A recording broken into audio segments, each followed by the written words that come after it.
Et des souris et des hommes, c'est comme chaque semaine avec Jean Pouly. Bonjour Jean. Bonjour Lucie. La question aujourd'hui, le droit de l'Internet, quelle limite dans un monde sans frontières? C'est à cette rude question que vous vous attelez aujourd'hui. Et oui, et puis on a une actualité un petit peu brûlante dans ce sujet, avec les cas notamment d'Amazon et Google qui ont été interpellés par le gouvernement français, notamment sur des questions fiscales, mais qui sont reliées au droit et qui mettent en fait cette question un peu fondamentale dans l'édification de notre société de l'information locale, mais aussi mondiale. C'est celle du droit, donc indirectement de la fiscalité bien sûr, parce que dans un système mondial en réseau, les frontières physiques sont totalement abolies. Là où en fait les droits nationaux qui se sont construits sur des notions de territoire. Alors voilà, comment s'adapter à cette nouvelle réalité? Parce que ça pose effectivement de nombreuses questions, non seulement aux juristes et aux fiscalistes, mais aussi en fait à toutes les parties prenantes de cette nouvelle économie, que ce soit les entreprises, les gouvernements, les consommateurs bien sûr, les institutions internationales, nous le verrons, et puis bien sûr les professionnels du web, que ce soit du fournisseur d'accès à l'hébergeur de contenu, en passant évidemment par les fameux moteurs de recherche.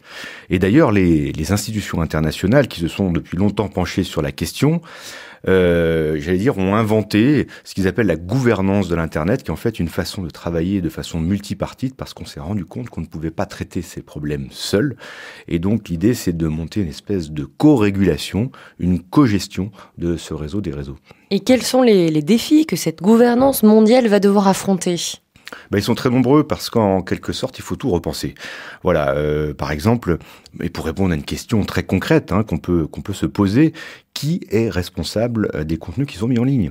Alors, est-ce que c'est l'internaute? Est-ce que c'est le fournisseur d'accès, celui qui nous donne accès à Internet, ou alors celui qui héberge le contenu, ou alors les trois ensemble?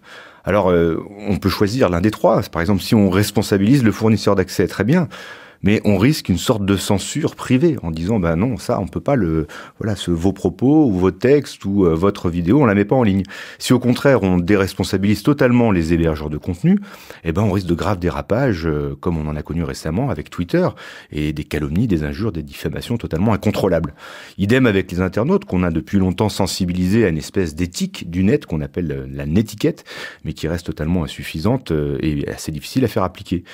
En plus, vous imaginez bien, notamment avec les affaires sur Twitter, il est totalement impossible de demander à des entreprises comme Twitter, qui par ailleurs sont de petites startups en réalité, malgré 500 millions de membres, de pouvoir filtrer l'ensemble des contenus, sachant qu'ils sont présents dans quasiment tous les pays du monde et qu'ils ont des milliers et des milliers de tweets qui circulent tous les jours. Donc c'est un petit peu difficile et le législateur doit s'adapter à cette situation qui est totalement nouvelle et en plus mouvante. Comment aujourd'hui la gestion de nos données est-elle protégée par le droit sur Internet ?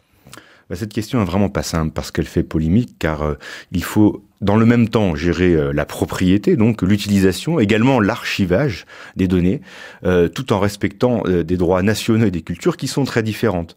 Cette question est d'autant moins simple que près de 95% de nos données, vous le savez, deviennent la propriété des grandes plateformes américaines comme Google, Facebook ou Amazon, qui ont bâti en plus leur modèle d'affaires, on en avait parlé, sur l'exploitation de ces données, selon l'adage désormais connu qui est que si c'est gratuit, c'est que vous êtes le produit. Voilà. Alors, en plus, ces sociétés sont généralement donc régies par un droit américain, en l'occurrence californien, qui est difficilement compatible avec nos propres législations. Alors une des solutions notamment qu'ont trouvé les Français récemment, c'est de trouver en fait un terrain d'entente, ce qu'on appelle de la soft law, c'est-à-dire en gros de s'arranger avec Google, ce que vient de faire le gouvernement sur la question de la rémunération des auteurs, que Google Actualité référence en fait, et dont il tire un profit sans reverser de droits d'auteur. Alors là, on vient de négocier justement une compensation de 60 millions d'euros qui a été trouvée pour aider les éditeurs de presse à passer au numérique. Alors cette décision est parfois critiquée en disant que c'est un moindre mal, que c'est pas beaucoup, que c'est une goutte d'eau dans l'océan des revenus de Google, mais c'est sans doute une décision qui fera jurisprudence en Europe. La majorité des problèmes concernent donc seulement les questions de revenus ? Oui et non, parce que avec la presse c'est le cas, et on a le même problème avec la fiscalité, car Amazon et Google par exemple ne paient, il faut le savoir, que 3% d'impôts en France grâce à l'implantation de leur siège en fait dans ce qu'on appelle les États tunnels, un peu comme l'Irlande, qui sont en fait qui font le lien avec des paradis fiscaux, alors qu'en fait leurs activités se déroulent majoritairement en France. Alors la question c'est que faut-il taxer et comment ? Alors c'est la réponse que viennent de donner en fait deux économistes français, c'est le rapport Colin et Colin, ils ont tous les deux le même nom de famille, et qui ont tenté de donner au gouvernement justement des pistes, mais c'est vraiment pas simple, parce qu'en fait il s'agit de se mettre d'accord sur le partage d'un énorme gâteau, celui de l'économie de l'Internet, des revenus.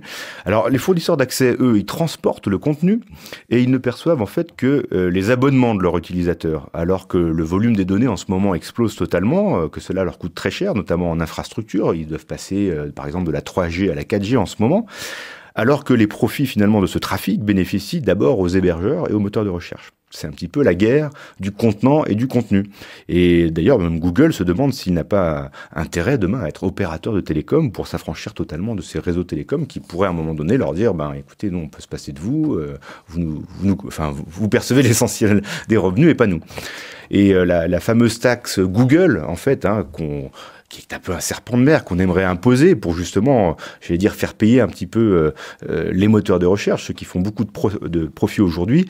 Il faut totalement repenser la fiscalité pour pouvoir l'appliquer. Et Fleur Pellerin, notre ministre de l'économie numérique, s'est exprimée justement cette semaine et elle a déclaré, et c'est peut-être une révolution, elle envisageait éventuellement de taxer les flux de données, ce qui est totalement nouveau. Donc c'est issu justement de ce fameux rapport de Colin et Colin, et que cette taxation était à l'étude et que ce serait effectivement une véritable révolution copernicienne si cela était appliqué, et ça répondrait vraiment à la question, je pense. Et on en reparlera bien sûr avec vous. Au-delà de la bataille des revenus, il y a aussi la question de la propriété des données. Alors qu'en est-il ?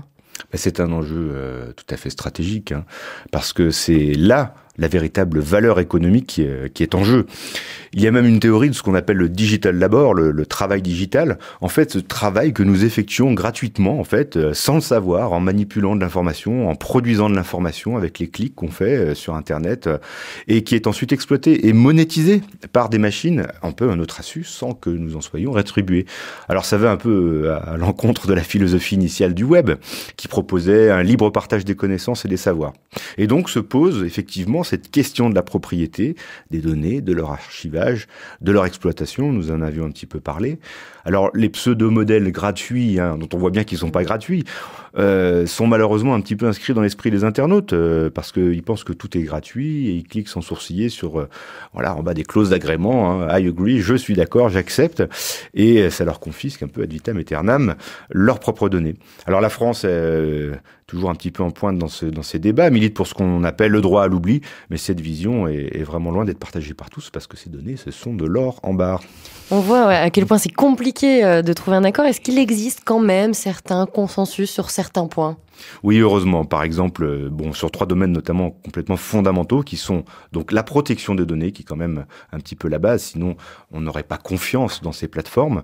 La protection des droits littéraires et artistiques, c'est ces fameux, droits de création, et puis la facilitation du commerce électronique. On voit bien que ces 3 données sont essentielles pour que l'économie numérique tourne, mais là aussi on navigue toujours un petit peu entre deux eaux, parce que on a par exemple, on est souvent partagé entre, par exemple, la souveraineté d'un État, et puis la liberté d'expression avec des régimes parfois autoritaires comme la Chine, l'Iran ou la Corée du Nord, ou encore entre la protection des auteurs, qui est, légitime, avec les fameux DRM, les Digital Rights Management, qui verrouillent les fichiers musicaux, et puis le droit de reproduire une copie privée pour l'utilisateur, et la question aussi de l'interopérabilité de ces fichiers musicaux sur différents supports concurrents, parce que si l'on verrouille trop, on peut plus lire les fichiers sur tous les appareils, et c'est pas simple. Et comme il existe, dans ce domaine, une guerre économique féroce pour s'accaparer les internautes, il est très très difficile de légiférer au milieu, D'autant plus que ces évolutions se font, comme toujours, à la vitesse de la lumière, en comparaison du temps du droit, qui, comme vous l'imaginez, est beaucoup plus lent. Merci beaucoup, Jean Pouli, d'avoir été avec nous. On vous retrouve la semaine prochaine.